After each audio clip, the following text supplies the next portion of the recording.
Olá, pessoal!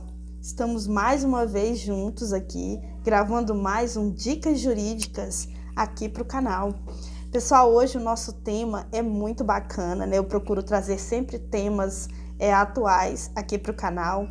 São dúvidas que os empregados e os empregadores geralmente levam para mim no escritório e eu acho interessante e pertinente, e por isso eu acabo gravando aqui esses vídeos, né? Para a gente elucidar algumas questões. Pessoal, hoje, como eu disse, nosso tema é Vale Transporte. E o Vale Transporte, ele está instituído na Lei 7.418 de 85, né? E o que vai dizer, pessoal? O parágrafo 1º, o artigo 1º da Lei 7.418 de 85. Eu vou ler, pessoal, porque é muito elucidativo. A gente pode fazer links aqui e vai ser bem interessante, vocês vão compreender.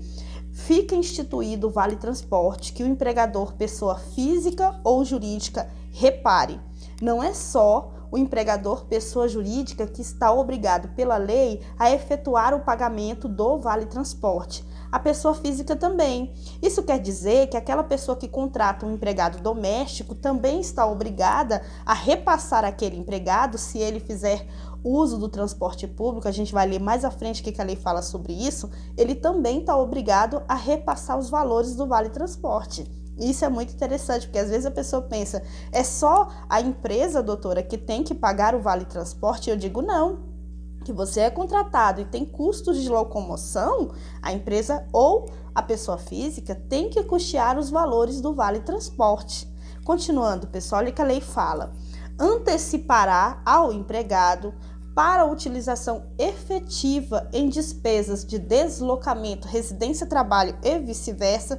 Significa dizer o quê, pessoal? Que esse benefício pago pelo empregador é para, de fato, ser utilizado com as despesas de deslocamento. Ou seja, não dá para a gente utilizar desse benefício para outra coisa. Através do sistema de transporte coletivo público. Pessoal, essa é a pegadinha. O que acontece muito lá no escritório? O cliente chega e fala assim, né? Doutora Cláudia, olha só, a empresa não está me passando o Vale Transporte, eu não estou recebendo o Vale Transporte. Aí a pergunta que eu faço, geralmente baseada na legislação, é a seguinte: você utiliza do Vale Transporte para se deslocar para o trabalho? Você vai de transporte público? Aí às vezes a pessoa fala assim para mim, doutora, eu vou de bicicleta. Aí eu falo, olha, se você vai de bicicleta, então você não tem direito ao Vale Transporte. Aí a pessoa fala assim, doutora, mas eu vou de bicicleta por uma liberalidade minha, né? Então eu quero receber o meu Vale Transporte. Aí eu vou lá, abro a lei, né, e mostro esse artigo 1º que a gente está debatendo aqui. E eu falo, olha, infelizmente, como você vai de bicicleta, o empregador não está obrigado, justamente porque a lei diz que essa despesa, esse benefício, ele é pago para uma despesa efetiva com deslocamento, né? E outra coisa, tem que fazer uso do transporte público, salvo o empregador, ele paga se quiser. Olha o que acontece, olha o que a lei vai dizer. Urbano, intermunicipal, interestadual, com características semelhantes aos urbanos, geridos diretamente ou mediante concessão ou permissão de linhas regulares. E com tarifas fixadas pela autoridade competente, excluídos os serviços seletivos e especiais. O Vale Transporte, conseguido nas condições limites definidos nessa lei, no que se refere à contribuição do empregador, não tem natureza salarial. A gente está no artigo 2º, a linha A, que vai dizer que o Vale Transporte, pessoal, não tem natureza salarial. O que quer dizer isso, pessoal? Quer dizer que o Vale Transporte, ele não incorpora a remuneração do empregado para fins de outras parcelas salariais calculadas ao longo do contrato de trabalho. Ele fala até isso, ó, não se incorpora a remuneração para qualquer efeito. E por que isso, pessoal? Porque o Vale Transporte, como o próprio nome já diz, ele geralmente deveria ser pago como? Em ticket, né? Não sei se vocês lembram, mas o empregador antigamente ele ia lá na rodoviária, comprava aqueles ticketzinhos, eu não sei se ainda vende, mas geralmente era assim. Comprava o ticketzinho e entregava para o empregado todo mês, né, antecipadamente, aqueles tickets do mês todo, para que o empregado efetivamente se utilizasse da rede de transporte público.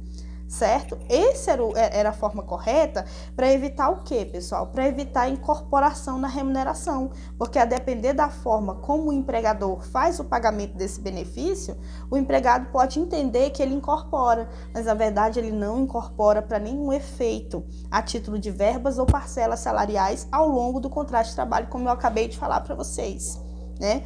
Outra coisa que ele fala: não se configura como rendimento tributável ao trabalhador, não constitui base de incidência de contribuição previdenciária em fundo de garantia ou de fundo de garantia por tempo de serviço. Significa, pessoal, que o Vale Transporte, ele não incorpora para a remuneração para fins de cálculo de recolhimento previdenciário, INSS, ou recolhimento fundiário, FGTS. Então, pessoal, o que confunde muito? O fato do empregador efetuar o pagamento do Vale Transporte, muitas vezes, juntamente com o salário, às vezes pode dar a entender para o empregado que aqueles valores vão incorporar, mas eles não incorporam, eles não contabilizam para cálculo de férias, 13º, recolhimento fundiário, recolhimento de INSS, que é o previdenciário, certo? Outra coisa que é interessante explicar aqui: o desconto do Vale Transporte. Muita gente tem dúvidas sobre isso. Doutora, como que é essa questão do desconto do Vale Transporte, né? E aí eu falo, olha, gente, o desconto do Vale Transporte, ele geralmente vai acontecer no percentual de 6%. É o que diz a lei, né? O percentual é 6%. Agora, o que acontece muito? Se você tem um empregado, eu falo empresa agora. Empresa, se você tem um empregado que ganha, sei lá, um valor de 4, 5, 6 mil reais por mês, né? De repente, aquele desconto, ele vai ser maior do que o custo que aquele empregado teria com transporte público. Então, o que tem muitas vezes empregado que faz? Tem muitas vezes o que eles fazem é dizer assim, olha, eu não quero que desconte os 6% dos meus vencimentos, da minha remuneração, porque eu vou custear o meu próprio transporte. Porque às vezes, pessoal, o desconto de 6%, às vezes ele é tão alto que ele acaba, digamos assim, superando, né, o valor que aquele empregado gasta com a locomoção. Então, assim, é muito interessante, é um tema recorrente. Olha, pessoal, muito importante vocês saberem, tem várias demandas trabalhistas que o empregado custeou do próprio bolso o transporte, o custo com essa locomoção, e na Justiça do Trabalho ele pode reaver esses valores com juros e correção monetária. Então, empregador, se o empregado efetivamente faz uso do transporte público, o correto é o quê? Antecipar, efetuar o pagamento para que o empregado se utilize desse benefício para se locomover. É aquela expressão, o empregado não pode pagar para trabalhar. O custo com o deslocamento é do empregador e ele é instituído por lei, salvo, né, convenção das partes, aonde o empregado diz, olha, o desconto está superior ao que eu gasto com o transporte, então eu prefiro que você não desconte, eu mesmo vou custear. E isso aí é uma liberalidade das partes, eu já vi acontecer, e agora atualmente com a CLT, depois da reforma, está bem mais flexibilizado, tá? Tem as minúcias, mas é possível. Ok? Até porque o empregado ele faz a declaração de próprio punho dizendo que deseja receber o Vale Transporte, que precisa do Vale Transporte, que faz uso do transporte público efetivamente e que ele vai utilizar aquele valor ou aquele ticket para a locomoção, casa, trabalho e vice-versa. Certo?